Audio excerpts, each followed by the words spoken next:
जय जगन्नाथ। आज शुणमा आज्ञा रामायण चरित्र उपरे पंचवटी रे सीता माता को जिते बेले लंका रावण नहीं गले सेते बेले सीता माता प्रभु रघुनाथ को बहुत डाकले हेले रामचंद्र कहीं जे नहीं शुणले डाकटा जेहेतु से स्वयं हरि से तो भगवान मृगुणी बहुत दूरिया डाकी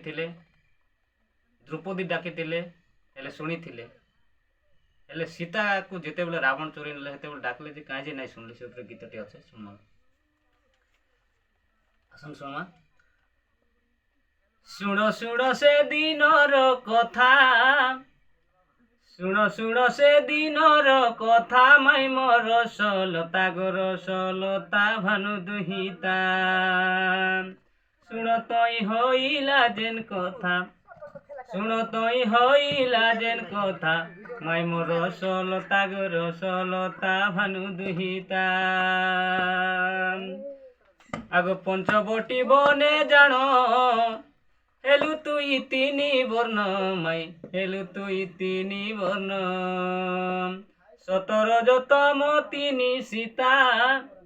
सतर जतम तीनी सीता माई मोर सलता गोर सलता भानु दुहिता सत्य सीता जे अग्नि रे रज सीता मंगरे माई रज सीता मंगरे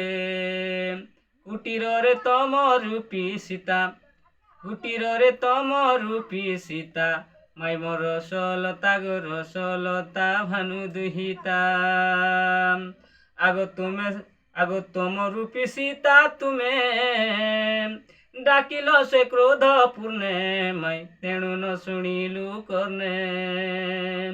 आगो तुम रूपी सीता तुम्हें डाकिल से क्रोध पूर्णे माई तेणु न शुणिलु कर्णे आगो नाई भाव नाई भक्ति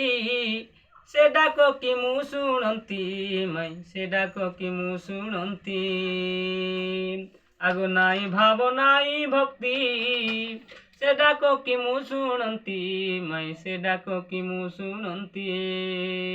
एठी कारण काଣା ହେଇଛି आज्ञा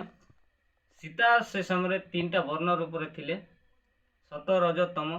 तो जिते बेले भाव आ भक्ति रे तम रूपी सीता डाकले तेणु करी भगवान नाई शुणी बोली